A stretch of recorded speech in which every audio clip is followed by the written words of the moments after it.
Good morning, সবাই কেমন আছো? আশা করি সবাই ভালো আছো। আমিও অনেক ভালো আছি আর আমার পরিবারও ভালো আছে। তো আজকে হলো শুক্রবার, আর দেখো সকাল সকাল ঘুম থেকে উঠে চলে এসেছি রান্নাঘরে। উনানে ছাই তুলছি। কী করছি বলতো? এটা উনানের ছাই তুলছি। হ্যাঁ, ঠিকই ধরেছে, উনানের ছাই তুলে রান্নাঘর পরিষ্কার করে তারপর রান্না বসাবো। আর এদিকে দেখো মা সকালবেলা ভোর ভোর ঘুম থেকে উঠে উঠান লেপ দিচ্ছে, কারণ আজকে হলো নীল পুজো। তো আজকের দিনে ঘর দুয়ার লেপা হবে না, গোবর দেওয়া হবে না বাড়িতে, এটা তো হতে পারে না। আসলে কালকেই আমার গোবর দেওয়ার কথা ছিল, গতকালকে বিকালবেলায়, কিন্তু কালকে ওয়েদারটা এত খারাপ গেছে, সারাদিন মেঘলাচ্ছন্ন ছিল আর টিপটাপ টিপটাপ করে বৃষ্টি পড়েছে। তো তার জন্য আমাকে কেউ গোবর দিতে দেয়নি বিকালে। তো তার জন্য আজকে সকাল সকাল মা ভোর ভোর দেখো গোবর, প্রথমে ভেবেছিলাম আমিই দেবো, কিন্তু তারপর মা বললো তুই রান্না চাপা, আমি গোবর দিয়ে দিচ্ছি, লেপ দিয়ে দিচ্ছি। এই দেখো বন্ধুরা, আমি রান্না করছি আর বাবুন উঠে দেখো আমার কোলের মধ্যে এসে বসে পড়েছে। ঠিক আছে, ঘুম থেকে উঠে আমার কোলে এসে বসে পড়েছে।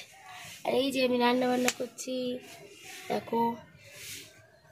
বলো গুড মর্নিং, বলে দাও ভালো করে বলো।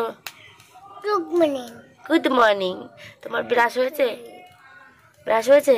না, এখনো ব্রাশ হয়নি। তো যাও ব্রাশ করে আসো, ব্রাশ করে আসো, তারপরে খাবার খাবে, ঠিক আছে? হ্যাঁ।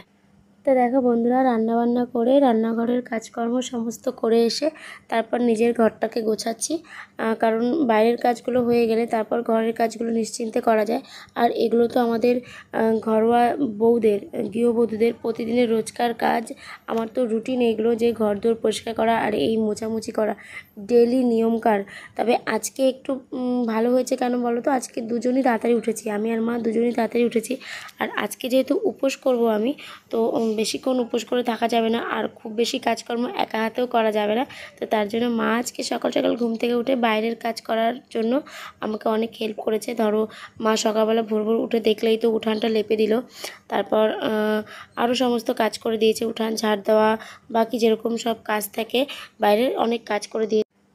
আর এই যে দেখো স্নান করে রেডি হয়ে চলে এসেছি সোজা ঠাকুর ঘরে। যেহেতু আজকে নীল ষষ্ঠী পুজো, তো একটু উপোস করে একটু ঠাকুরকে ফুল জল দেবো না, ফুল বেলপাতা দেবো না মহাদেবকে, সেটা তো আর হতে পারে না। তো তারই পুজোর জোগাড় করছি। দেখো এখন আমি থালাতে নৈবেদ্য সাজাচ্ছিলাম, যেহেতু অল্প করে নৈবেদ্য সাজিয়েছিলাম, তো তার জন্য না আর আমি সাবুগুলোকে আগে থেকে ভিজিয়ে রাখিনি, তো তার জন্য ভালো করে ভেজেনি বলে আমি ঠিকঠাক করে নৈবেদ্যটা দিতে পারছিলাম না। মানে নৈবেদ্যটা যেরকম সিঙ্গার মতো লম্বা করে ওঠে, ঠিক সেরকম করে উঠছিল না, বারবার করে দিচ্ছিলাম আর বারবার করে মাথা থেকে খুলে পড়ে যাচ্ছিল। আর এখন দেখো নৈবেদ্যটাকে কোনো মতো খাড়া করেছি আমি, আর এবার কলাগুলোকে ছুলে নৈবেদ্যতে দিতে হবে। আর নীলষষ্ঠী পুজোটা কী বলো তো, করতেই হয়, কারণ আমি জানি যতদূর নীলষষ্ঠী পুজোটা সন্তানের জন্য করতে। আর আমি বিয়ের আগে কখনো নীলষষ্ঠী পুজোটা করিনি। আর শিবরাত্রি করেছি, বিয়ের আগে অনেকবার শিবরাত্রি করেছি, কিন্তু এই নীলষষ্ঠী পুজোটা করা হয়নি। নীলষষ্ঠী পুজোটা আমি বিয়ের পরে শ্বশুরবাড়িতে এসেই করছি। আর বাবু হয়ে গেছে এখন, আর সন্তান হয়ে গেছে, মা হয়ে গেছি, এখন নিজের ছেলে আছে, তো তার জন্য তো এই পুজোটা তো করতেই হবে, তাই না?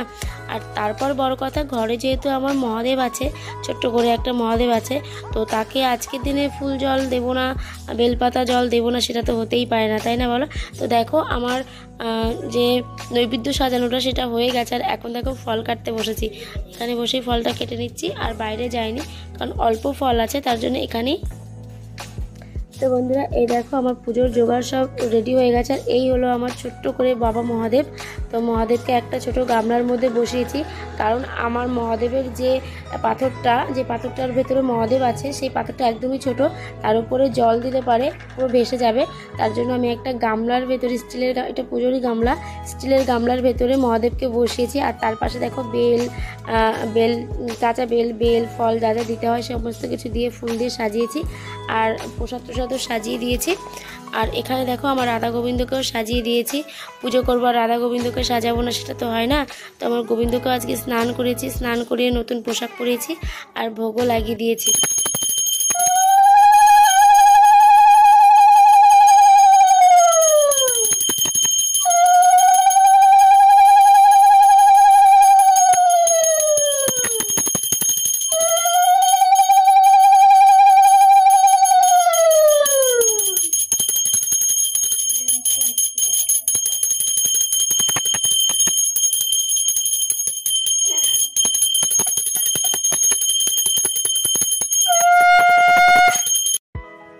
আমার ঘরের মহাদেবের মূর্তিটা শিবলিঙ্গটা এতটাই ছোট যে তোমরা হয়তো ক্যামেরাতে ফোনের ক্যামেরাতে ঠিকঠাক করে দেখতেই পাচ্ছ না, অনেকটা ছোট। আর গামলাটার ভেতরে, যে স্টিলের গামলাটার ভেতরে রেখেছি বাটিটার ভেতরে, এর জন্য আরোই দেখা যাচ্ছে না। তারপর চারিপাশে ফুল বেলপাতা দিয়ে ফল দিয়ে সাজিয়েছি, তো মোটেই দেখা যাচ্ছে না।